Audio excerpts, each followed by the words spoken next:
So for today's player profile, we're going to do Chris Paul, the biggest offseason acquisition for the Golden State Warriors. Um, a guy that I'll be the first to admit I wasn't necessarily high on in terms of the fit and the move in and of itself, but it kind of grew on me, and my tune has changed ever since, just having a little bit of layoff to think about it and really process what he adds to the team, what he can contribute, but also maybe some drawbacks as well. But I'm definitely excited to see what he does this season for us. And without further ado, let's just get right in. So last season, in 59 games, he averaged about 14 points, 4 rebounds, 9 assists, on 44 from the field, 38 from three, 83 from the line. And a lot of people consider this a down year for CP, but even statistically, he still gave you some really good production, uh, decent efficiency as well. He only missed around 20 or around 25-ish games, 23 games. So not too bad for a guy who has a reputation of being injured as often as he does. So again, and one thing that sticks out to me is the 4 rebounds, and I'll kind of get into that. But he definitely is more than meets the eye when you really do a deep dive into his skill set. In the playoffs, I would argue his worst playoff run of his career, just looking at the numbers. And it was cut short, obviously, in the Denver series with that groin injury, that left groin injury. He only played 7 games, 36 minutes per game, which is a high mileage playoff run for him. 12 points, 5 rebounds, about 7.5 assists on 42, 32, 50 splits. The free throw percentage is obviously as a result of low volume, right? But I'm looking at the field goal and 3-point percentage. Even though he obviously wasn't that efficient, didn't really shoot the ball well, you still see the impact in terms of rebounding and assists, which is something we were missing off the bench last year, right? We can live with inefficiency, but we can't live without well-roundedness, right? And that's what we're going to get with Chris Paul. He's one of the more well-rounded uh, guards in the NBA. When you talk about playmaking, when you talk about being active on the glass, finding ways to be effective in spurts and pockets. So let's get right into his strengths. First and foremost, he's an elite playmaker, right? And he's been that way since he stepped onto the court in his first season in the NBA, right? Came in as an elite playmaker, a guy that is a lead, a primary ball handler in the pick and roll, exceptional court vision. He sees the floor, and especially at his frame, somebody that's 6 feet tall to be able to understand where the defense is, shift them, understanding where the roll man is, and then be able to throw skip passes or lobs, bounce passes, a variety of passing skills, an array of passing abilities that he has in any given situation, whether he's hung up in the air, mid-shot, whether he's kind of probing in that no man's land area in the mid-range, or just driving hard downhill for a kick out. Chris Paul just has a variety of ways he can break down your defense as a playmaker and make the right decision more times than not, as reflected in his assist to turnover ratio, which was ranked fourth last season. So this is a guy that is, even today, at the age of around 38, 39, going into his 19th season, he will provide elite playmaking no matter what. He may not shoot the ball well.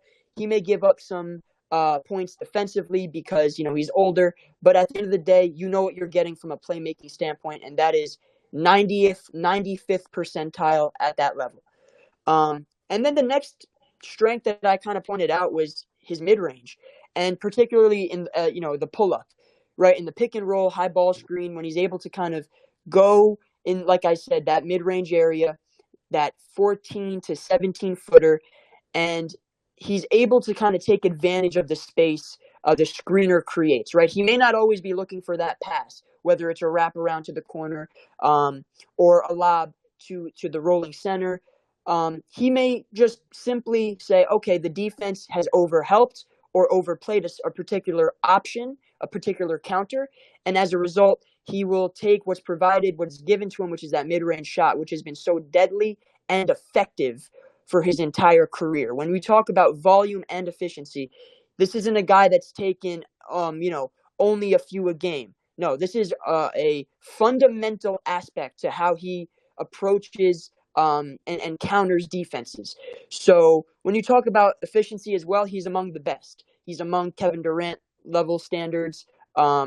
Always at the top of efficiency in the mid range as well. His ability to kind of shoot it with extra arc, given the matchup that's in front of him, and smaller guards, he's actually able to kind of use his body and bump off, get these mid range shots off with ease. He's a phenomenal player in the pick and roll, and that's, like I said, demonstrated by his ability as a playmaker and in the mid range. I wrote in as a strength that how good of a rebounder he was, because I looked it through his career. Historically, he's giving you about 4 to 5 rebounds a season, whether he's young or old. So this is something that obviously he's really made a conscious effort to box out, to really chase the rebounds off of misses. This is a big deal, right? To have a guy that can still give you a handful of rebounds at 6 feet tall off the bench, potentially, right, given, different lineups. He may start for a series of games as well, but I'm just saying, given the role that he will be in, that he'll give you a handful of rebounds, which I think is a pretty solid value at the guard spot, right? Because if Jonathan Kuminga on a given night, who we expect to take that step as a rebounder, maybe he struggles, CP3 is going to be in the mix battling. And he's a scrappy player. He's not afraid to get, inside and try to, be physical for those rebounds and fight for position. So even though he's older and we don't necessarily want him doing that on a nightly basis, as a rebounder, I still think that stuck out to me because it's a testament to his competitive nature as a player. And then I want to mention, and obviously this is something that he has struggled with as the years have gone on, but he still provides very good shot creation value, right? He's still able to dribble, pass, shoot, as we kind of harp on those buzzwords in terms of offensive value, right? He can still put the ball on the floor, make decisions, whether it be, taking a shot off the bounce or with a live dribble, being able to sneak and snake around a screen to find rolling big men or kick out to the corners for a wing. Whatever he's able to do, it is fundamentally created through his ability to put the ball on the floor as a shot creator. Somebody that throughout his career, he's been able to, whether it be through screens or with mismatches, right? And I kind of listed that down there, mismatch hunting. And that's something we saw a lot of in Houston. And we saw an extension of that in Phoenix, where CP3 would make the strategy. He would employ a strategy to hunt slower bigs, slower wings, guys who he knows aren't able to keep up with him on the perimeter, and beat them off the bounce, get to his spots in the mid-range, use his fadeaway ability, right, to just his release point where he kind of keeps it at his ear and get those shots off. And we've seen him do it against Kevon Looney. We've seen him do it against guys like Jordan Bell. And throughout our runs against him, he's done a really good job of just hunting and picking out matchups. So to give himself an advantage, because teams will switch, right? Not every team is going to hedge or trap or blitz or ice the ball screen, right? Some teams might just switch. And we saw against Milwaukee in the finals, he did a really good job of attacking switches against guys like Brook Lopez, Bobby Portis, even Giannis at times, right? So slower-footed players, guys who may not be able to keep up with him with his speed and his explosiveness horizontally. CP3's still decent shot creator, and he also understands time and score, right? And that's a very important aspect to the game. Understanding when to make the right decisions, when to go for a 2-for-1, how to manage the shot clock, the game clock, given the score, what possession you're in, if you're under 2 minutes, what plays to run, all those things. And I also listed that he has that rip-through move that he goes to when we're in the bonus, right? So when his teams have historically been in the bonus, he'll kind of pick up the ball and, reset. And if a player's caught reaching in or he's a little bit too close to him from a defensive standpoint, he is not afraid to rip through and draw that foul that the refs call more likely than not. And that gets 2 free points at the free throw line, which is highly effective in a situation where, points come at a premium in the fourth quarter, or if you're in the bonus, you're able to kind of generate highly effective offense through these kind of manipulation tactics, understanding, putting yourself in an advantage with understanding time, score, and situation. And so he's as good as it gets when it comes to that in particular. So, Dre, And let then me ask you this question. yeah, How is this shit going to work with us? in terms of like stylistically with shot creation. Yeah. So I would say we would have to adjust to his skill set as much as he adjusts to ours. When we talk about the mismatch hunting, I think in that second unit we're going to see a lot more of pick and roll, kind of high ball screen stuff, and even in the motion offense, the concepts that we like to run with Clay, I still believe that defenses switch off the ball as well. We've seen last year where teams will kind of give up a switch off the ball to prevent an opening for Clay. So I still think there will be times where he'll find himself with a slower footed big man or like a less mobile wing in front of him, and he's able to take advantage of those opportunities. And I do think Steve Kerr and him will be very communicative throughout the season and really emphasize moments and points where they can take advantage of these situations, because I do think they'll be presented. We've seen moments where Jordan Poole or Clay have been presented with favorable matchups, and they haven't really been as efficient as you'd hope in those situations. But CP3 is a guy that we know can take advantage of those mismatches, and we've seen him do it throughout his career, and even the last few seasons. As he's gotten older, he's still able to, even against the Clippers last year, Mason Plumlee, he really picked on him. And Nikola Jokic, we saw that a couple of years ago against Denver. So I think there has to be a balance that needs to be struck, and I kind of get into that a little bit later. But yeah, that's kind of my theory on You know that. what Like, I think? yeah, Interesting. So this is what I think.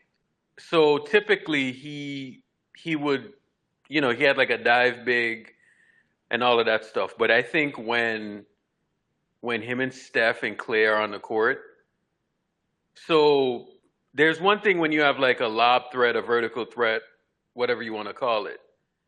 He's never really had guys like that outside of like JJ Redick. But the two guys that he's about to run into, they're like JJ Redick on fucking Braun level steroids. You know what I'm saying? So I think right. I see what you're saying. They're with that switching type of off the ball. motion and that type of space, right? Right, Like right, right, right. so I think this is a year where so people were very uncomfortable with the Steph like off ball stuff, right? I think this is a year that it might work better than it's ever worked, because the problem with Draymond sometimes is that Draymond is not a triple threat. You know what I'm saying? Dribble, pass, shoot. Draymond is not a threat to shoot. In this NBA, you're taking away multiple things. Chris Paul, he is a dribble, pass, shoot guy. And when you have movement guys, like you have movement shooters, I think that's where we're going to realize, like the true deadliness of the off-ball stuff. For You know what example, I'm right? saying? You make a good point. So I like that, because I'm speaking more so in a vacuum, but you're speaking kind of more specifically. So let's be more specific. Yeah. If we're playing a team like Denver, right, and you have Jamal Murray on CP, and then you got Michael Porter Jr. on Klay Thompson, and Mm-hmm. you're running these ball screens and you're running these pin downs and curls, and CP3 finds himself matched up against Michael Porter Jr., we can kind of abandon the off-ball stuff and say, look, you're capable of taking this guy off the dribble and putting him in the blender to get a really efficient, either shot at the basket or a kick out or a mid-range shot. And And do you mind know you, why it's going to work, Dre? yeah, Because it's like, one, CP is going to murder a guy like Porter Jr., right? Like we saw it in 21. He right. absolutely annihilated him. You know what I'm saying? Like, go back and watch that. I think it was the game four. I've never seen a player be more efficient. And he was hunting guys like that, right? So Michael Porter Jr. is a really good example of that. Like he's athletic, but he doesn't have the quickest feet. You know what I'm saying? So on defense, at least, right? So we think about a situation like that. But it's funny because people think that, oh, they're just going to go like a bunch of pick and rolls, this, that, and the other. I think it's the off ball stuff. I am really curious to see how much better or how much they actually lean into the off ball stuff. You know what I'm saying? Because Yeah, no, especially with absolutely. the ball in his hands, right? Because I think last year. So, for instance, it takes like a few possessions for the off ball to throw a grenade in the off ball stuff. I'll give you an example of this. Jordan Poole has the ball at the top of the key. Steph and Clay are coming off. And I saw this a few times. I saw it a few times last season, especially late in the year when Jordan, Steph, and Clay was on the court. And I saw Clay just looking annoyed as fuck. You know what I'm saying? Because Jordan had the ball. Steph was running off the screens and Clay was doing all of that. And Clay would come off of these pin downs. Jordan is just beelining to the rim basically, and he's just ignoring the build up in the play. You know what I'm saying? I saw this shit Right. all the time, right? So you want to know why they were just annoyed with each other? Because there were plays being ran. And a lot of times you just saw Jordan just go rogue and he would just break the play. And CP3 instinctively is a pass first type of guy. A But the hundred percent. difference the difference between him and Draymond, as you outlined, is he can still look for his shot if a play breaks down. And see, that's where I was using the Michael Porter Jr. example, where if Draymond finds him, or if Michael Porter Jr. finds himself on Draymond really can't take advantage of that, right? Yeah. Because MPJ's, even though he's a little bit slower footed, he's still 6'10", and Draymond's not skilled enough to really work around him to score. But CP3, on the other hand, is way shiftier, and he's a much greater offensive threat in those mismatch situations. Yep. But you understand what I'm saying, though, right? So, Yeah, so yeah. it's. I'm just visualizing the skill set and kind of what we're. The thing about the Warriors is that yeah, it would be nice to have a lob threat and all of that, but that lob threat has to be able to do what kind of like what Andrew Bogut did. You know what I'm saying?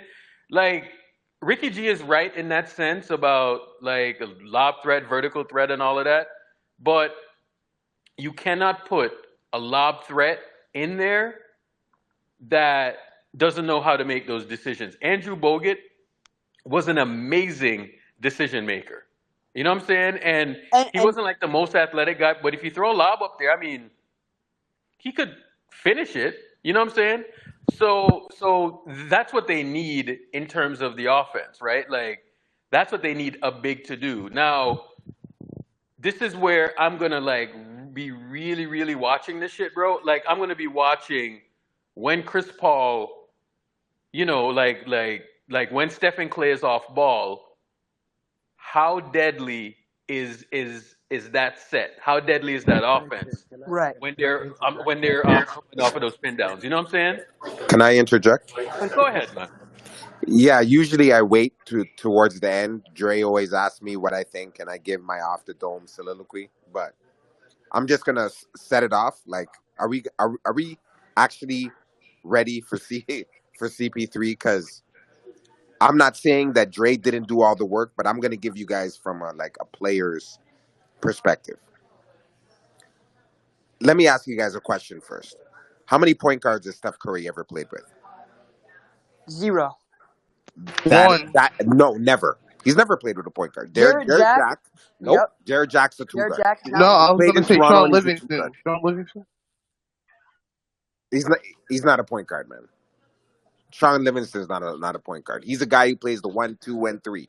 Brother, he plays 1, 2, and 3. I'm talking about a straight pure point guard, straight in his body, pure point guard. Bogut can't play nothing, didn't play nothing but a 5. I'm talking about traditional straight point guard from 2009 to 2023. Who is who is a point guard that Stephen Curry has played with? None. I wouldn't say Jared Jack. I wouldn't say Jared Lonzo. Jack is a two guard, bro. You can even ask him. No, He's that's a what I'm two saying. guard. I wouldn't say that. I wouldn't say And Jared. and Sean Livingston is a 6'7" guy who has the ability to play point guard. It's like a big who can happen to shoot, not a shooting big. You understand what I'm saying? Right, So right, right, right. with that being said, you guys ready for a little KD's true shooting, I believe, without CP3 is somewhere in the realm of, I believe. I don't want to be misquoted. Hold on, let me go look. Okay, KD, I believe he's 61.8 without CP3. True shooting, and we all measure true shooting and know that true shooting is a good stat. It's not the end all be all, but it's a good stat. He's 61.8. Do you know what his true shooting is with Chris Paul? Probably in the high 60s. 69.7. Okay. Wow. Okay. Um, JJ Redick, it's not a huge positive, but JJ Redick was 57.2 without Chris Paul, 59.3 with Chris Paul. Mikal Bridges was 59. It's not huge, but he was 59.7 without Chris Paul, and he's 62.3 with Chris Paul. What about Cam Johnson? Do you have that or no? No, I don't I have was Cam curious Johnson because because at the Cam's a time when sniper. Cam was Cam's a sniper. playing, he Yeah. wasn't the Cam Johnson like it was in Brooklyn that was getting the steady diet of Right. minutes. So I just did guys who were like directly affected by Chris Paul. Now I'm gonna Mm-hmm. make a statement, guys. I'm gonna make a complete statement. I personally don't get me wrong. KD was a terrific compliment to Steph Curry, but as far as setting up the table, I personally think this may sound crazy. But I think CP3 makes Stephen Curry better than what we've 100%. ever seen. A He's hundred. never he's never had a person he's never had a person to set the table for him, get the ball where he wants. Klay Thompson may have gravity, but he's not giving him the ball exactly where he wants it. So Shadow, the Draymond Green closest. has been, and this is not only my opinion. This is opinion of players, specific players on the team. I don't want to get into it because they specifically told me don't say like because this shit's recorded and everything. This is specifically by players, former players, current players he's playing with right now. There is literally no from Blake Griffin to DeAndre Ayton to JaVale McGee to Bismack Biyombo. There wasn't a single player he did not make better. So, and like as much as we want, like, don't get me wrong, I am for the all hail to Steph. And he makes everybody better. Majority, I would say 99% of players outside of Oubre, he makes better. He raises the net rating. He raises their floor. His on off is you see his impact. But this may be the first, and KD did his thing. But this may be the first time that a player actually makes Stephen Curry better. I just want to leave you guys with that thought. Go ahead.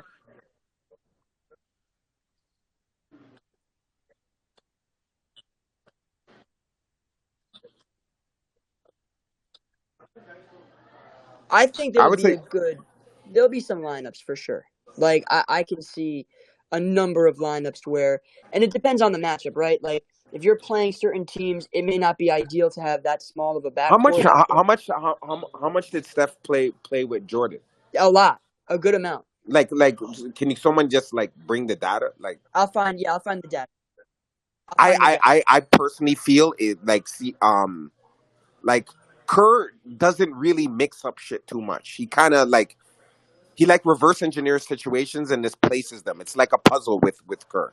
Like even look what he's doing on the USA team right now. He's putting guys in the position where Draymond would be. He's making Halliburton be where So this guy so would be. Steph and Jordan last year played 873 minutes, which is a give me a second. So 873 minutes, which is about an 18 game sample size, is pretty good. And they were a super, super, super slight positive, like zero point 0.1, basically. So, and that was with Jordan Poole. So,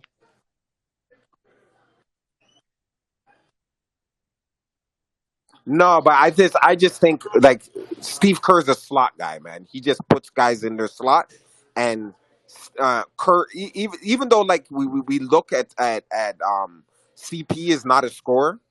There's a difference between a scorer and a person who affects scoring. In reality, it's buckets at the end of the day. Like Jordan Poole was a bucket. I believe he had 4.5 assists a game, 20.4 or 20 Right. points a game. Yep. 20 plus 4 assists, that's 8 points. Or maybe there's a three in there or not. But let's, if we look at the raw numbers and we do no threes, we're talking about 8 points.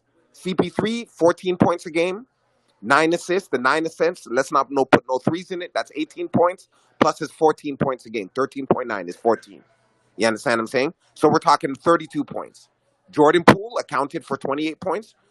Chris Paul accounted for 32 points. What does that mean in the grand And scheme of they things? played Just similar because he minutes. They didn't played exactly. individually score those buckets? No, he affected scoring. So he's still a bucket getter and a bucket maker.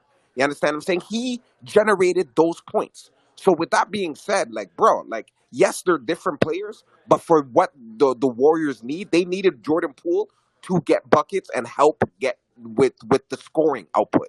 And CP3 is the same thing. You don't need him to himself get buckets, but you need him to help the scoring output. What in sense is still the same thing. 100%. And so yeah,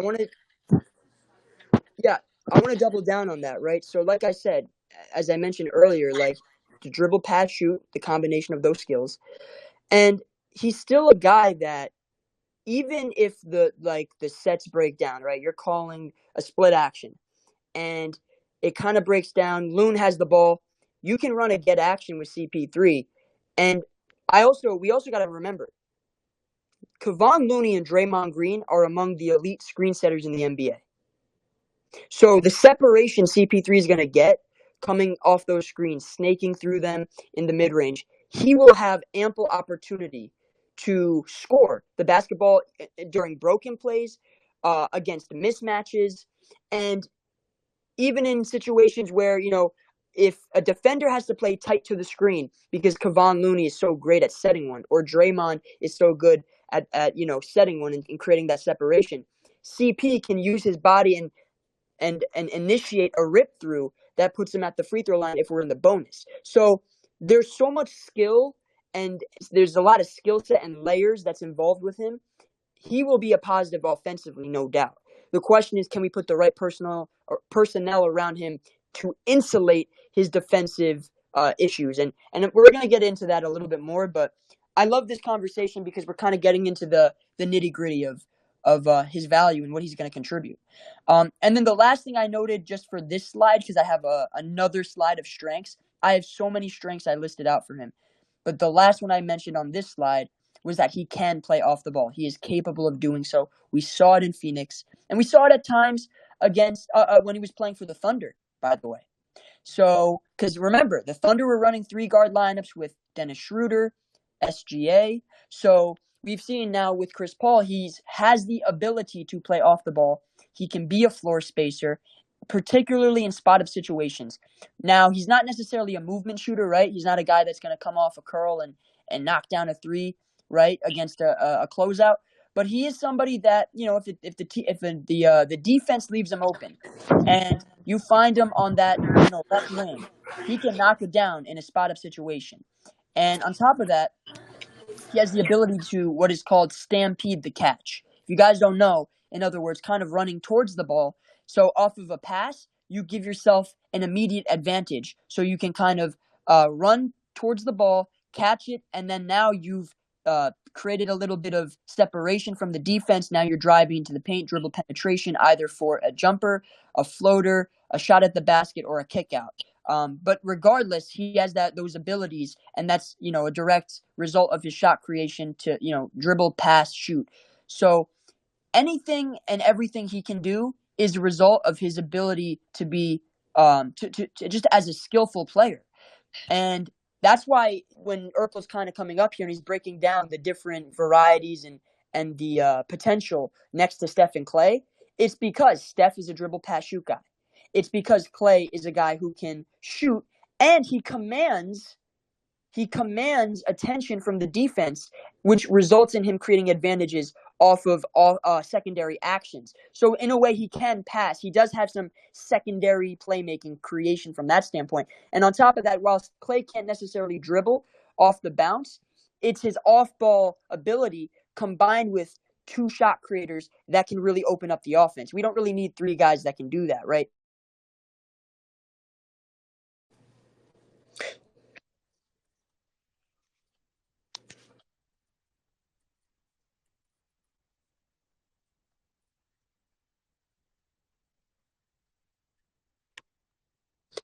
Um, so you're asking whether we're going to see more small ball lineups?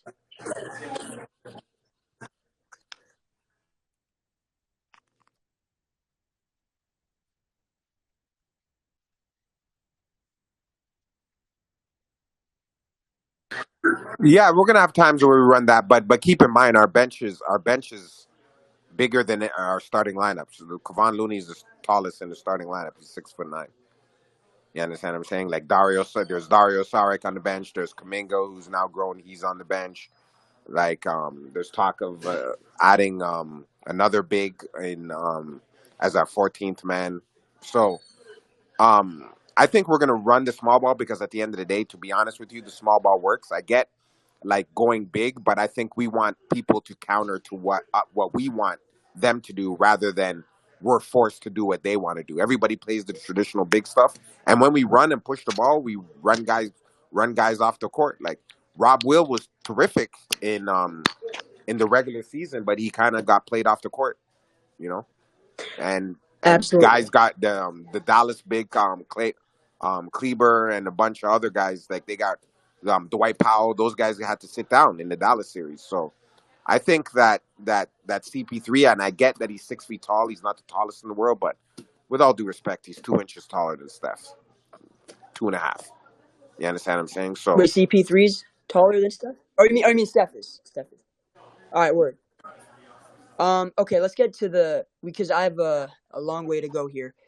We have another full slide of strengths that I want to get into. So defensive effort, and that's a big deal, right? Because that was something that we saw last season. We didn't have enough of. We didn't have enough guys who were locked in, focused, really made the conscious decision and the groundwork to be an effective defender, even though he may not be the most physically gifted in today's game. He still can provide you with high level effort defensively, and that stems from his awareness, right? His awareness is kind of the first. It's kind of the branch that leads into the leaves, right?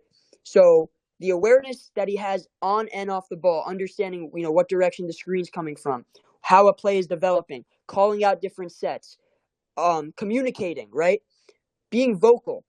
And that also leads to, on the court, from positioning and anticipation standpoints, right? He's one of the greatest stealers of the basketball in NBA history, right? Uh, he steals the ball at a very high rate. Shadow, I know you've listed that stat. He's third, I believe, in NBA history in total steals, and year in year out, he's giving you about 2 steals a game. I mean, a little bit under than that, but he's giving you around 2 steals a game, and that's a testament to his ability to anticipate a play, break it down as needed, really do a good job of positioning himself so that he can put himself in advantageous and proactive positions to be a disruptor on defense, right? Even though he's not a 6'7", 6'8" wing who has long arms and can slide his feet and stay with the best of them, he still has the ability to be effective on the defensive end with other abilities and tools. And like I listed out, there's a reason he's one of the best. He has one of the best steals of the basketball in NBA history, right? So that's a big deal. Shadow, you want to speak to that a little bit? Yeah, not just the steals. He's just out and out. Like at the end of the day, I believe I'm not like a proponent of some other people that believe steals ain't really defense. Man, steals is defense. You're taking a possession away from the offensive team. It's fucking defense. With that being said, Chris Paul led every single year the Phoenix Suns in steals percentage, meaning the total steals. Chris Paul always had the biggest piece of the pie. So whether it be 25% in one season, 28% in another season, 26% in another season, every single season he had the most. Even with a player like Mikal Bridges right beside him, he led and had the biggest piece of the pie when it came to steals, which in turn affects defense, gives the team another possession. Now, Like Jordan Poole would get steals here and there, but the fouls are going to negate it. I believe out of all guards in the NBA, Jordan Poole was the top guard on fouling, and he was Right. he was in top four in fouls as far as a player goes. So you know that assist to turnover ratios, meaning like the times you turn it over, the times you think. Remember, like when you go erratic and there's a charge, that's a turnover. When you step out of bounds, that's a turnover. When you erratically throw it out of bounds or have your foot on the line Bad or pass backcourt turnovers. violations, those are Right. turnovers. Right. And with guys like CP3, who's top eight, Kevon Looney, the playoff numbers with his assists obviously raised that up, and Kevon Looney doesn't hold the ball to turn it over like that. But again, he's top eight in the entire NBA out of 500 players in assist to turnover ratio, and as well as Corey Joseph. So we have three of the top eight guys, and we led basically in turnovers in the NBA. Like we were a fucking turnover machine, and we also led in fouls and foul disparity from free throws to fouls. We were terrible. We weren't making enough or causing enough fouls on to our opponents, and we were fouling all the time. That's why the foul disparity was always so free throw disparity was always so crazy due to the fact and CP3 negates that because one, he's a smart defender. He may be old, but uh, as everybody in this chat knows, I think as a fan base, the Golden State Warriors fan base is one of the best basketball acumen slash basketball minds, and we all know, like, I think we're smart enough to know that, like, when you take away the turnovers and you stop fouling, like our numbers drastically improve. Just Of those two course. things alone, Yes. just those two things alone, place us Shadow, from probably 20th in defense to like top five. we might have like. Don't be surprised if we have like best offense in the NBA like by a wide margin. Brother, and that's what I'm saying. Like that's why I'm saying we can't Yeah, dumb it down. And Urkel brought up the vertical threat, and bro, like again, I'm not saying nothing against Steph, but one thing that I will say definitively CP3 does better than Steph is lobs, and with guy athletes Well, like on ball GP, playmaking, just on ball yeah, playmaking. with Kaminga on our team, GP2 and Wiggins, there is no fucking way that we ain't getting 4, 5, 6, 7 lobs, especially with our half court with the split actions and the cut. Because at the end of the day, instead of popping out, you pop in, you attack the basket, and those should be a dunk for Kaminga. Especially a guy who's at the rim is like damn near 80%. CP3 is between 75 and 80%, and Andrew Wiggins is in the low 70s.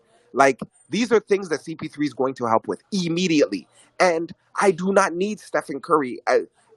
Contrary to everybody, oh, I like the playmaking stuff, and put that man on the ball and let him get a bucket, please. Let that man get 40. Like that's yes, Jim Park offense. So yeah. I I'm know. I'm I'm not for him having the ball and running high pick and roll and high ball screen because it takes out of you. But in my personal humble opinion, I think CP3 is probably one of So the best pick and roll players that's ever played this game. You so understand what by I'm the way, saying? I do want to mention. So Dare asked a question earlier about CP3 and Draymond's fit. That's a really good question, right? Because those are two kind of pass first type of players, right? I would assume that we would see a lot more ball screens and use Draymond as the roller. We've seen Draymond be effective in those spots in years past. And if you don't trap the ball Do you screens, know? Sorry, Dre. I don't mean to cut you off, but right? before I lose my train of thought, you know that split action we run, but it's an inverted split Yeah. action where they start high ball screen, they go downhill, then Draymond sets the screen, dives, and then Hmm. he goes and he throws the lob for like Kaminga, Looney, or someone. So he's Yep. almost a secondary playmaker, or Yes. and because of the ball movement, you have the primary, the secondary, and the tertiary. Which tertiary meaning the third playmaker. So it starts off with in CP3's hands. Draymond goes. He soft lobs it to Draymond. Draymond makes the next play to like Steph. Everybody crashes into Steph, and Steph dumps it into Kaminga. So Yes. as a tertiary playmaker, I think as a secondary and tertiary playmaker, Draymond Green's going to be even more effective. Right. And see, that's what I'm saying is we need to run sets that really put Draymond in that secondary playmaking role, right? CP3 is clearly the better playmaker. So what can Draymond do to be effective offensively? Well, he can roll to the rim and try to score, which he actually did a pretty good job of the last few seasons. And on top of that, he can also, get to the basket, dribble, penetrate, and look to make plays, right? If he can collapse the defense and find guys in the dunker spot or kick it out for an open shooter, and then that creates an automatic advantage, which creates rotations, havoc, chaos, and ultimately breaks down the integrity of that defense and creates easy baskets. So CP3, you're gonna have to make a decision. Are you gonna trap the ball screen? Okay, if you don't, you can get into the mid range. Okay, if you go up too high, if you're hedging, then he'll find that roller really easily. If you help off the weak side, he's gonna find that shooter. So because he's so great on the ball as a playmaker and he makes the right decisions almost every time, with next to Draymond, I think we need to put them both in actions that create kind of this cascade effect, as opposed to, or we can run simpler actions that put just simple screen and roll. But yeah, it's going to be interesting to see what Steve does in those situations. But what I will say is this. I believe there'll be a positive defensively. I believe CP3 and Draymond lineups will be positive defensively. And to me, that's more important than anything else, right? Because if you can do that, then that tells me in the playoffs you can run those types of second units and then put different pieces around them to fit in based on the matchup. So there's a lot of versatility there for sure.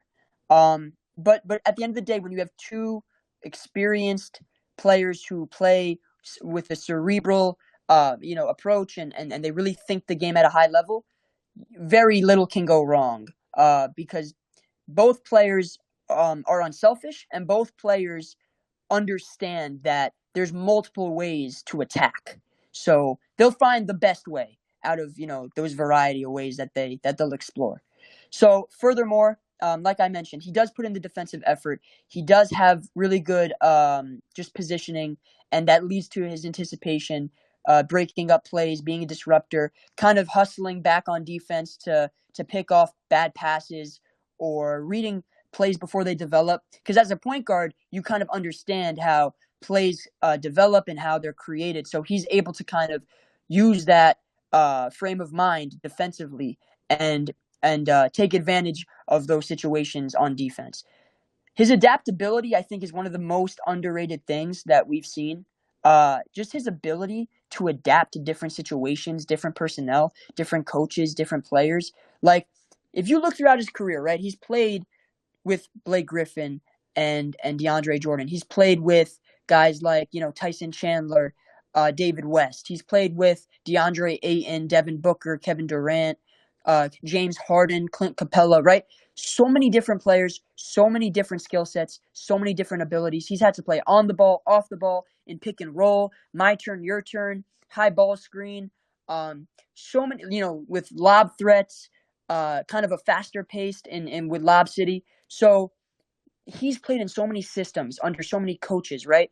You look at Monty Williams, right, dating back to his New Orleans days, but then even in Phoenix. You look at a guy like Doc Rivers. You look at Mike D'Antoni, right? And these guys have different philosophies, different approaches. They think the game, they view the game differently. So he's had to adapt and adjust to what is been presented in front of him, his responsibilities, his the capabilities that he's asked to do on the court to contribute, and he's delivered in every situation he's been in. So I think that's a huge plus, and that's an encouraging sign for some Warrior fans that may be concerned about his fit, because at the end of the day, while his strengths may not play to what the Warrior system demands, he's still shown the ability to be malleable and effective under multiple schemes and multiple regimes from a coaching and a coaching staff standpoint. And he's played as the primary playmaker. He's played next to James Harden, who's more of a shot creator, and the ball has been in his hands. So CP3 has taken that back seat as a secondary playmaker. He's played next to Devin Booker and Kevin Durant, understanding how to play off the ball and adjusting his game to them, right? So he is fully adaptable and scalable from that standpoint. And then he has exceptional leadership skills, right? And that can't go unnoticed. This is a guy that has mentored multiple players since he first entered the league. Talk about SGA in Oklahoma City, Devin Booker, DeAndre Ayton in Phoenix, right? Young guys that are up and coming who may need some guidance, may need some tips and advice as to how to attack or approach the game on a day-to-day basis, how to be more effective in certain situations, what adjustments and changes they may need to make on a possession-to-possession basis. So CP3 is a guy that's going to add value, not just on the court, but off the court as a leader and mentoring guys, hopefully, like Jonathan Kuminga and Moses Moody. And that's my expectation. And it's also worth mentioning that CP3 mentored Steph. Steph Curry was mentored by CP coming into the NBA in his, I believe, his first summer in the NBA. CP3 did a really great job of taking him under his wing. So they have a history, right? They have that connection dating back, over a decade. So that's worth noting as well. They have that relationship built in. And then lastly, his final strength, his playoff experience, right? Even though he's never won a championship, he has been to 2 Western Conference Finals and 1 NBA Finals only a few years ago. He's been a plus 130 in his playoff career. So he has played a total of 149 games in the playoffs, a 76-73 record. And like I said, a plus 130. So he's been a positive in the playoffs.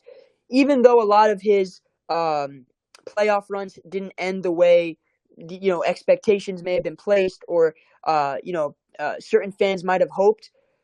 There's no doubt that injury luck had to do with some of it, as well as other circumstances. But he's had his moments where he's hasn't delivered. Right, we can talk about the Oklahoma City series, I believe in 2014, and so that's one example. But there have been times as well where the Rockets, right, in 2018 were in a position to win, and unfortunately in Game 6, against us, he pulls his hamstring and he's out for the series. So there's situations where maybe he could have been better. We can go series by series, but even against Portland, right, in 2016, where he broke his hand. I mean, that was an unfortunate circumstance that led to the Clippers season ending early. So it's obviously we have to provide context to why he's lost in the playoffs, and but at the end of the day, he's proven to be a positive throughout his career in any situation. He's proven to be a positive in the regular season and playoffs, and so we can't really speak enough about his ability to be effective overall. And I would, we see what Andrew Wiggins was able to do on the Warriors and how we were able to take him in and really mold him into an effective winning player. And I do think we can really set the table up and make Chris Paul's job easier, right? And that's the key, right? There are teams that CP3's been on that did not make his job easier. And so you look at those Houston teams, even though they won a lot, even though they were very good, CP3 had to sacrifice a lot for them. I find that the Warriors, particularly Steve Kerr, Steph, Draymond, and I can go on, we're going to end up sacrificing for CP and making his job easier because that's kind of the culture that we've built, right? We did it for Kevin Durant. We did it for Andrew Wiggins. And so we're going to continue to do that for a great player that has a really valuable skill set. And then his weaknesses, right? And this is important to highlight because obviously no player is perfect and every player has their share of limitations. With CP3, he obviously is undersized, right? Physically, he's not necessarily capable of keeping up with, wings or even swingmen, guys that can play the 2, the 3. So he's more of like a really rigid point guard, right? He only can play the 1. Obviously, offensively, he's a shapeshifter, so he can play the 1 or the 2 from a playmaking or spacing standpoint, right? He's more flexible there, but I'm speaking more so defensively, right? Defensively, he's very limited because of his physical tools or lack thereof. And then obviously we've seen a defensive regression over the course of his career. I would say the first real indication of it came in around 2019, maybe around that season, and year in year out he's regressed a little bit more defensively. But again, as I mentioned in his strengths, he still makes up for it with his awareness, with his experience and positioning, anticipation, those cerebral skills that really add to his ability to put himself in the right spot defensively so he can still be a positive or even a net neutral on that end. He's still a very good help defender. But again, on the ball, and overall just being, a presence defensively, it's tough to ignore that he has, gotten worse on that end over time. Ball dominance, this is the big one, right? So throughout his career, right, he has been a guy that has had the ball in his hands, right? And that's something that is just part of his play style. It's part of his DNA. That's just, it plays to his strengths, right? That's his greatest attribute and skill set is having the ball in his hands and making the right decision, possession in, possession out. There is a world where that ball dominance may clash with the Warriors' style of play, right? So we have to find a way to temper and really measure that so it's appropriate for an effective offense, right? Kind of the concepts and the patterns that we like to run, but also incorporating his skill set and optimizing what he does best as well. So his ball dominance, obviously that's been a pattern throughout his career. He plays it safe at times, and that's something I noticed in the 2021 finals in particular, where he's not necessarily as much of a risk taker. And that leads to avoidable turnovers, situations where he may not be as comfortable or as sharp, and it leads to broken down offense and possessions that aren't as traditionally efficient for what CP3 does. So the idea is, he has his flaws. He can get a little bit, like I said, conservative at times, but the idea is opening up his shell, having him play a little bit faster, a little bit more pop to the fast break instead of a slower, more reserved pace that he likes to run. And so we've seen him also throughout his career milk the shot clock down, hunt mismatches, which has led to, the shot clock winding down in situations where he's had to throw grenades to teammates, where essentially they're forced to be put in situations that they have to get a shot off because he's not able to, due to the shot clock winding down, or just simply milking the clock, the game clock overall, and putting himself in difficult positions to counter. So, those are obviously flaws that every player has, but it obviously with CP3 they're going to be amplified because he has the ball in his hands so often. So that's obviously it's going to stand out more, especially in clutch time situations. For him to close games, obviously, to have extra spacing with Steph and Clay, it's going to help with those situations as well, right? Because there have been times where he's played with personnel that have not made his life easier, so he's had to throw those grenades, or he's had to milk the shot clock down a little bit more. But he can play a little bit more free and a little bit more liberal with Steph and Clay, give their movement, their flexibility off the ball, so he can kind of be more comfortable in those situations and not have to feel the pressure to deliver possession in, possession out as well. So that's one thing that has stuck out to me. But hopefully, with the Warriors and the system we like to run, it can be corrected. And then, like I mentioned a little bit earlier, there's a clash of styles, given his ball dominance, given his style of play at times. He likes to be slower paced. He likes ball screens. He's a more ball screen heavy player, pick and roll. So we're going to have to find a balance to where we can, cater to his strengths from a skill set standpoint, whether it be using Jonathan Kuminga, using Draymond or Kevon Looney in the high ball screens to create separation, have that downhill effect, which gives him multiple opportunities and counters to break down the defense, or we can play a little bit faster as well and a bit more spread out, up and down, and it can give a level of freedom and openness on the court that he may have not had in years past, that provide some more layers to his ability and his skill set, because he is a great playmaker in the open court as well. So that's something that we should look to take advantage of. But ultimately, we're still not gonna be a high ball screen team, heavy ball screen, possession in, possession out. We're not gonna be a team that slows down the pace too much, but I do believe we'll do so to an extent to cater to what CP3 does best. So ultimately, I do think there's a balance to be found, and I think he is as adjustable as we are to him. So I'm excited to see how that blend and that mix ends up panning out. And then the last thing is his injury history. Obviously, it's been well documented that he is, broken down at times in the playoffs, ran out of gas, so to speak. And that's something that's been a result of high mileage, high usage, high minutes, right? He's been just put in situations, put in positions where he has to really be the primary playmaker, in every series, every possession, every quarter. And it takes a toll on you, right? Especially a smaller guard. So it's going to be a breath of fresh air to have a guy like Chris Paul in a more limited capacity, right? He doesn't have to be the guy every night, bringing the ball up, setting up the offense, high ball screen, high minutes, that sort of thing. He can kind of, be more intentional with how he picks his spots and more, effective in those areas at times because there have been times, like I said, there's a reason he plays it safe. There's a reason why he feels the need to milk the shot clock in years past because that conservative approach is a more he may believe that's what's best, that's what the situation calls for, given the fact that he may be more exhausted as the series goes on, or his teammates may not be delivering, so the pressure is on him to compensate.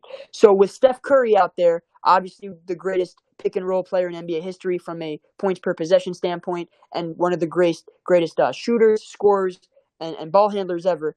That takes a ton of pressure off CP3's responsibilities and duties with what he does best. So he can kind of be more free and uh, be more comfortable as with what he does best, and not feel the pressure of having to deliver every possession. So now let's get to his expectations. And I really spent a lot of time on the expectations portion of this because we really can't say for sure what to expect. It's tough to say because we haven't seen him out there on the court yet. We've heard Steve Kerr and CP3 himself speak on, what they're going to do and what they're looking to accomplish, right, as a team and as players. So basically what I gathered is he will get consistent playing time. I don't see him averaging any less than 30 minutes a game. He will average anywhere from around 29, 31 minutes a game. That 30-minute sweet spot area, he will give you consistent minutes, right? More than half the game, easily. The question is whether he starts or comes off the bench. Now, personally, I believe his skill set and his role on this team would be optimized. It'd be best used coming off the bench as a backup point guard, given his age, given his miles, and also given the fact that we need a guy to elevate Jonathan Kuminga and Moses Moody, unlock their skill sets, right? And so I'm not so sure whether he's going to start or come off the bench. We may see Steve Kerr opt to start him at the beginning of the season, see how that plays out. We may see CP3 come off the bench immediately, but also play with the starters in a starting capacity at times. But ultimately, whether he starts or comes off the bench, the question is, how many minutes he'll play. And my answer is I'm very confident that he'll play 30-plus minutes a game. So that's for sure. We'll see a consistent run of Chris Paul all year long. And moving on, like I said, unlocking Kuminga and Moody. What Kuminga does best as a pick and roll roll man, a guy that can cut down the middle. Now, I used to kind of compare Kuminga to Mikal Bridges to a certain extent, just given that they're wings, their skill sets are a little bit similar, point of attack. But Mikal is a little bit of a different offensive player, right? Mikal kind of floats in that mid-range. He's more comfortable with the ball in his hands, and he's a better shooter. But what I will say is I would liken Jonathan Kuminga's role and skill set more so to DeAndre Ayton. I think that's a much better parallel and comparison to what Kuminga can be next to Chris Paul as a role threat, as a guy that can dive in the paint and be effective as a finisher over the top of and even as a lob threat as well. So ultimately, right, and my point is that I believe CP3's skill set bodes well for the development of Jonathan Kuminga and Moses Moody. I believe Kuminga can be similar to DeAndre Ayton in the Spain pick and roll. And that's one thing I'm hoping CP3 can bring along is suggestions of his own. Maybe we run a Spain pick and roll for Klay Thompson coming off a curl and Jonathan Kuminga cutting downhill, right? And that would create a lot of havoc and decisions that the defense has to make. And CP3 might find himself in the mid-range knocking shots down left and right as a result because of the threat Klay Thompson is and of the threat Jonathan Kuminga is downhill. On top of that, we've seen him do it in Phoenix with Cam Johnson, with Devin Booker coming off those movements, and DeAndre Ayton as well downhill. So these patterns can be replicated and adopted by Steve Kerr, and I think CP3 can bring, his own kind of suggestions and ideas that can contribute to making these younger players more effective, right? And Moses Moody, I kind of view in the Cam Johnson role, the guy that can play off the ball as a spot up shooter, be really effective in cutting situations as well at times, but I think CP3's skill set bodes well for what these two young players do best off the ball. And so I'm looking forward to him not only on the court, but also off the court, assuming a mentorship role, taking them under his wing. I think he can really elevate their games. And then I think the biggest thing is just winning the non-Steph minutes overall, controlling the offense, really making the effort to have a steady hand, be effective in his spots and his stretches that he's on the court. And I will expect him to be in the on the court when Steph isn't, right? So there will be non-Steph minutes where the same way Jordan Poole last year was tasked with carrying a second unit, I believe the majority of Chris Paul's responsibilities will be that. He will be a guy that's going to have to carry a second unit against second unit on the other teams, right? So other teams will have second units of their own, which is lesser competition, which bodes well for CP3 as well. And he can control the offense, really be intentional and surgical, right? Surgical with how he approaches his schemes and his execution in those second units. And I believe he's fully capable of winning these minutes when Steph's not on the court. And then just in general, just stability, right? Overall stability, being an extension of the coach of what Steve Kerr wants. There were times that Jordan didn't necessarily deliver what Steve was asking, right? As just whether it be a playmaker or breaking down plays and kind of doing his own thing, kind of taking his own charge. Steve, you can expect CP3 to really carry over the play calls and the responsibilities that Steve wants him to execute and ultimately carry out. So I'm looking forward to that as well. Just being a much more intentional player with what the coach wants. And this can hopefully achieve a stylistic balance, right? Stylistically, we've seen the Warriors be at the top of the NBA from a movement standpoint, right? Off the ball, cuts and curls and pin downs. But we haven't seen as much pick and roll, right? Last season, we were second last in pick and roll frequency. So I expect CP3 to really add a stylistic balance to what we do best, which is offensively, guys who can shoot, guys who can move, but also screen setting and ball screen actions that we can, Spain pick and roll, things like that we can take advantage of as well. So I expect, CP3 to be a breath of fresh air from that standpoint and provide a different layer, a different look to the Warriors offense overall. And then just like I mentioned, being a half-court playmaker, when the playoffs come around, right, the defenses kind of settle in. They're, locked down into their matchups. So you're going to have to be effective in the half court. And CP3 does that best, right? Being a playmaker in the half court, setting guys up for positions to succeed. And like I mentioned earlier, his pick and roll frequency is something I expect to be implemented and leaned into at times as well, because that's what he does best. And then finally, my final expectation is his leadership. Just a guy that brings a winning mentality, a winning approach, and experience to the team. We've seen him kind of, do the foul baiting, do the flopping, but we need a little bit of that. And obviously, the NBA is going to punish.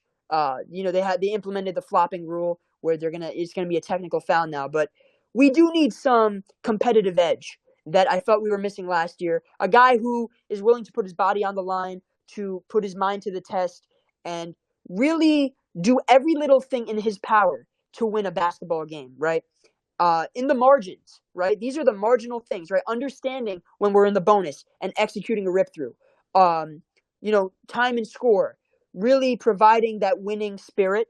And he can pass down that that tutelage and experience to the younger folks as well. So I kind of, ran through his expectations, strengths, weaknesses, but that's kind of a summary of what I expect for him to bring overall.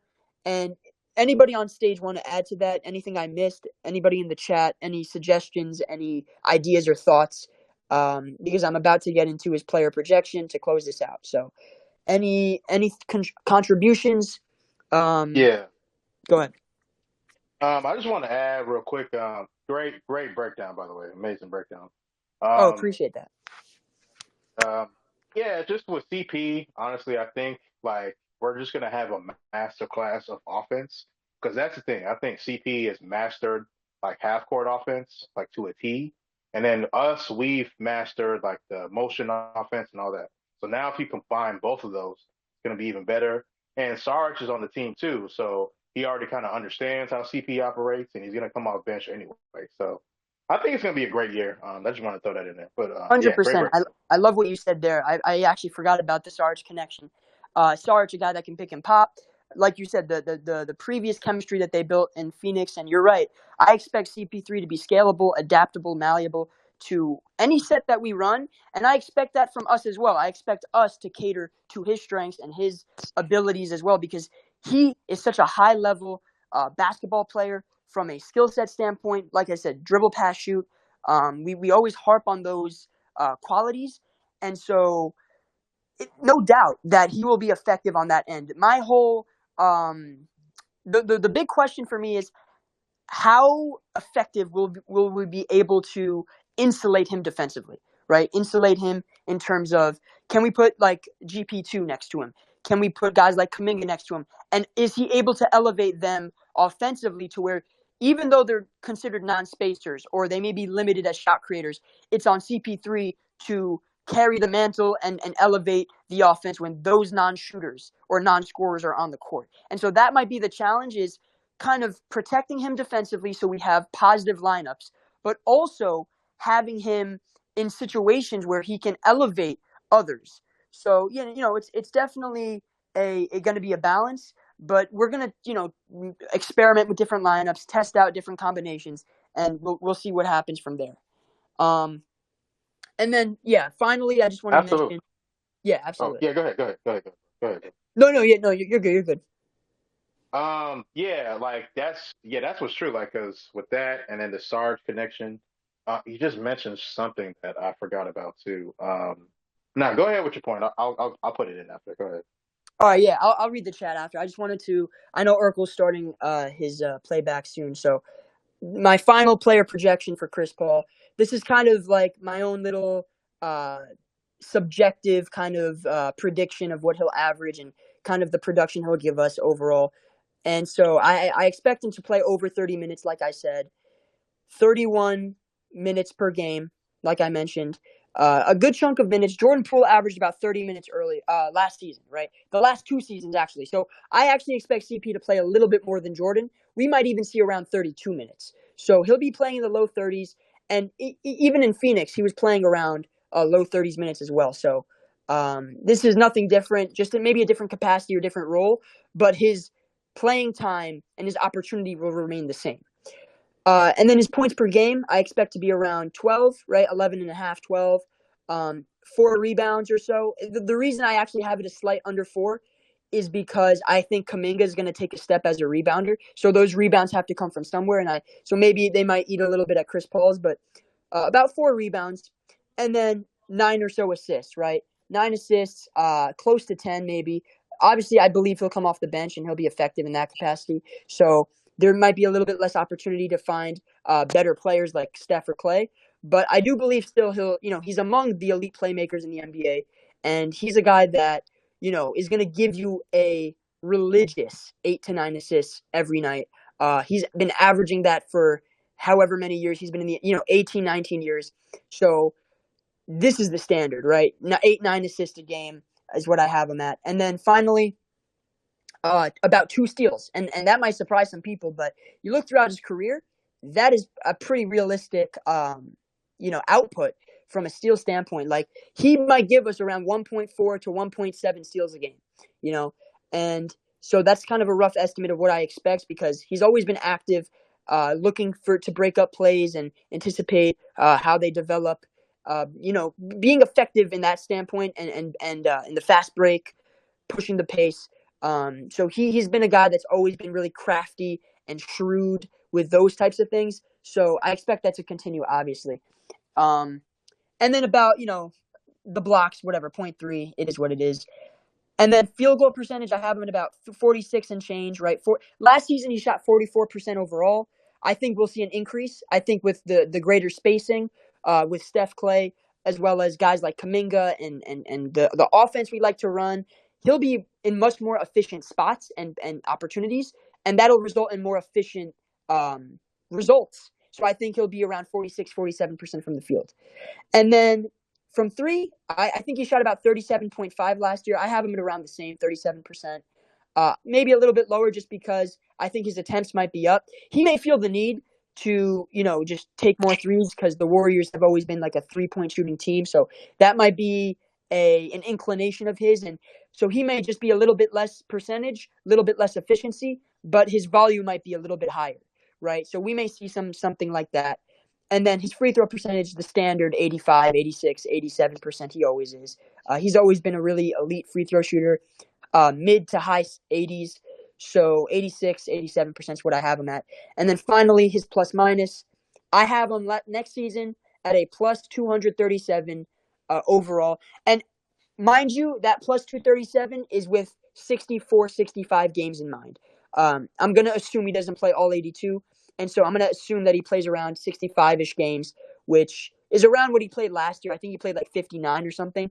So, yeah, like mid to low 60s and plus 237 is kind of what I have him at. And give or take, right? If he plays more games, I think he'll have a higher overall plus minus. Plays less, then that'll be proportional to that. So, I think that's about it.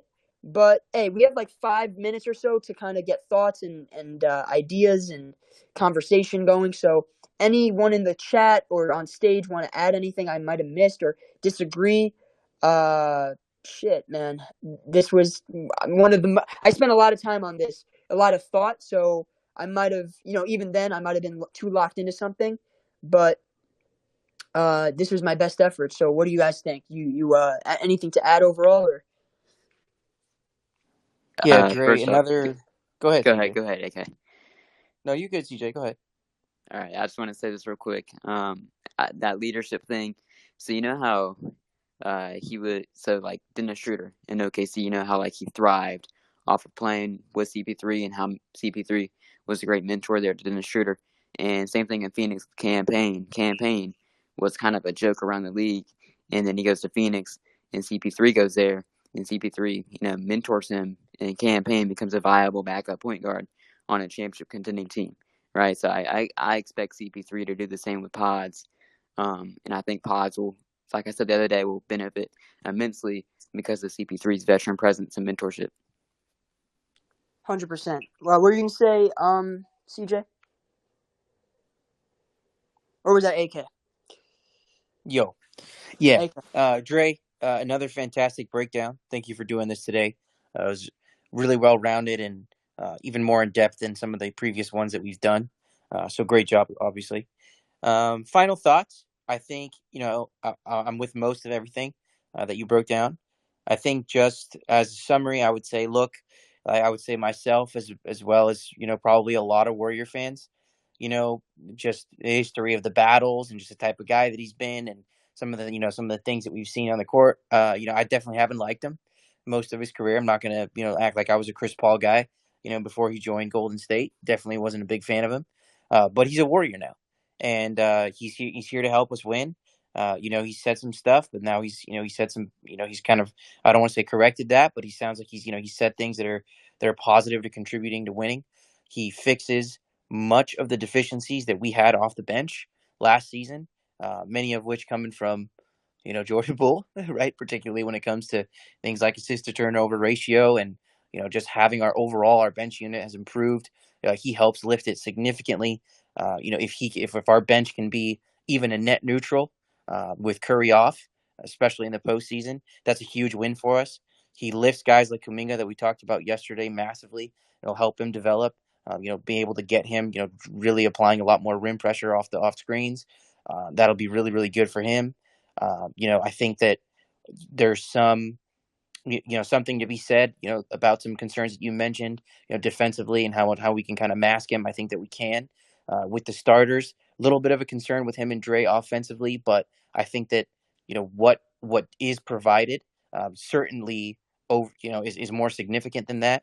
If you look at, I think Shadow was talking earlier about how he lifts Stephen Curry. 100% one of the bigger points of Steph having a guy who's a playmaker that can get him into his spots. Obviously, we know how much he helps Clay.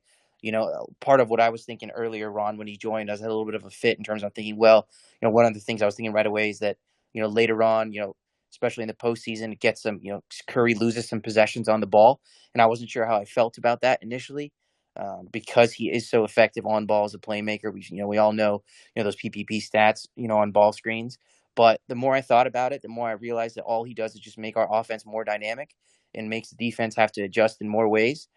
So I think that overall, I'm really excited about it now. I feel definitely a lot more differently today than I did, kind of when we were having our playbacks in the off Right. season, and we were all on here and having those discussions.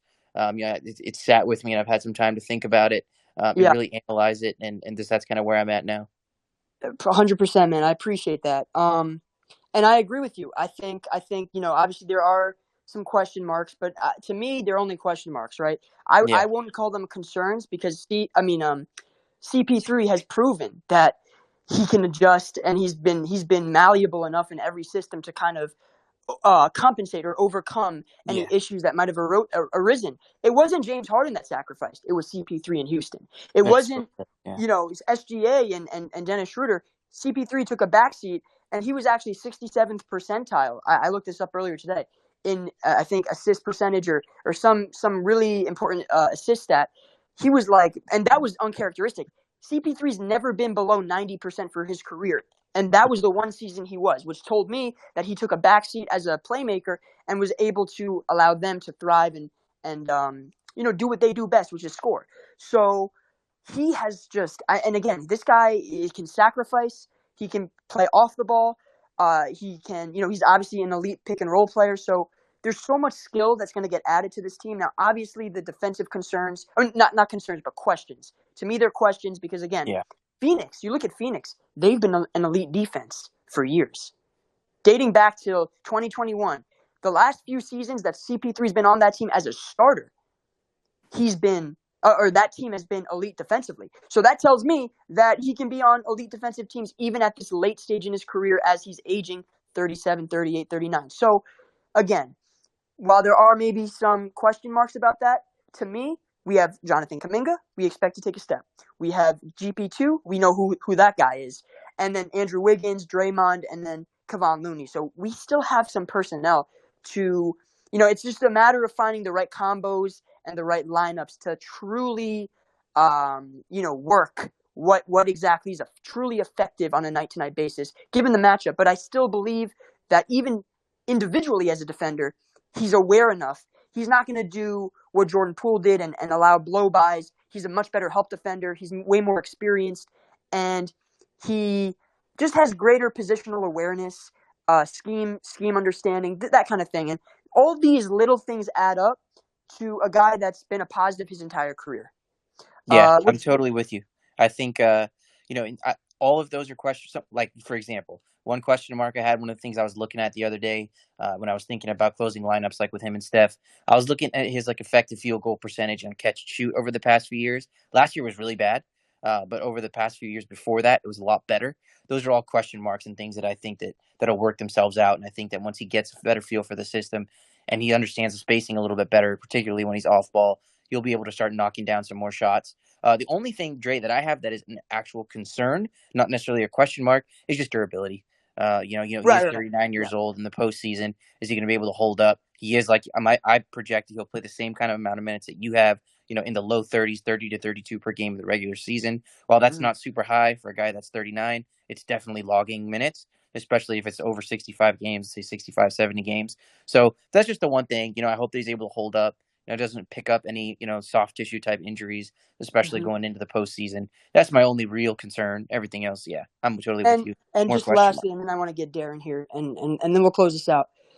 Darren put in the chat earlier, he said that he does have defensive concerns with Steph, Clay, CP3 lineups. Yep. And I 100% understand that. And so my thing is this. I think those lineups will be reserved for particular matchups, right? If you're playing a team like Dallas. They don't particularly have a lot of size. They don't have great wing depth. So you can kind of take advantage and exploit a smaller team like that. I think we'll see more matchup dependent lineups with those three guards. Maybe not night to night, but also we could see some closing lineups depending on who we're playing and what the situation is, whether we're up, down. And then the last thing is, I actually don't even think those three players are going to dictate a lineup like that as much as a guy like Draymond and Wiggins. If Wiggs and Dre like play at the level we know they can play at, I think we can mask those defensive issues on the perimeter because Clay is not a great perimeter defender, but he can be good in pockets. He still can slide his feet. He's 6'7", got the position size. You know that Steph plays hard defense. He's going to contest. He'll do what he does. He'll do his job.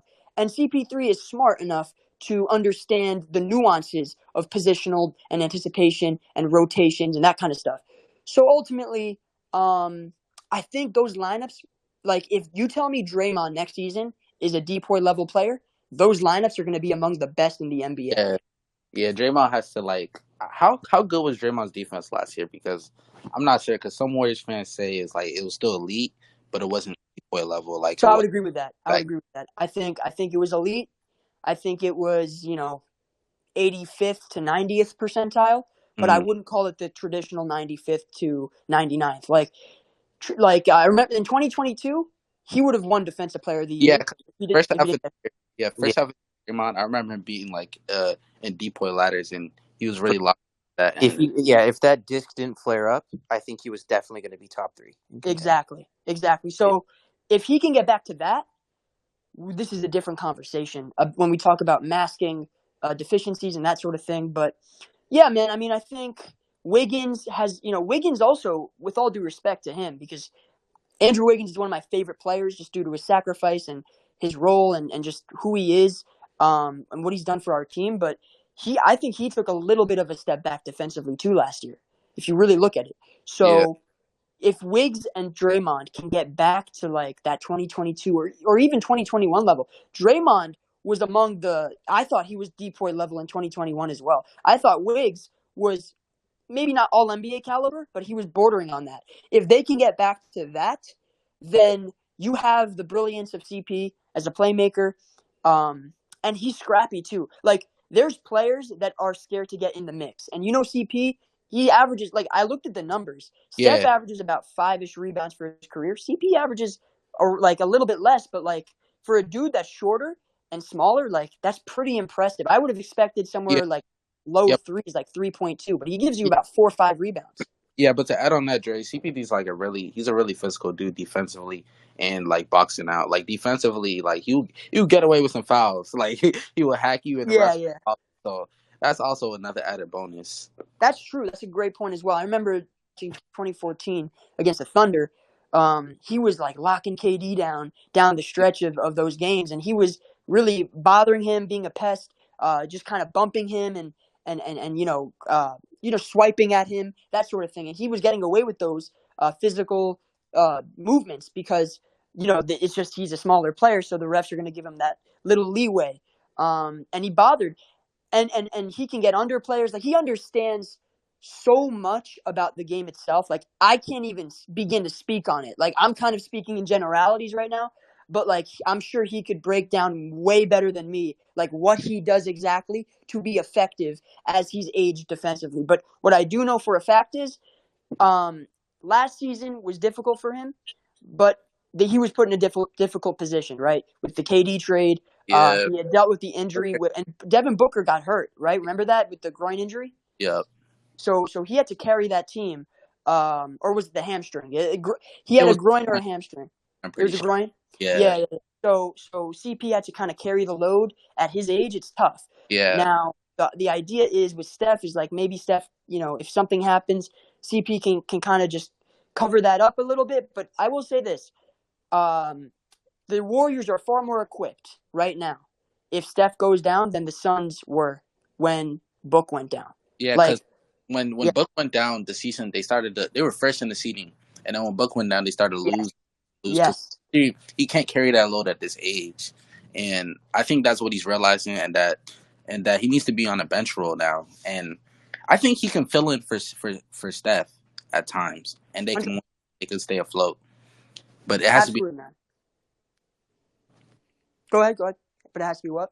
It has to be in a more limited role where he could like play less minutes, play less games. Because I know Warriors are good at that. They're good at resting guys and know when they should play and stuff like that.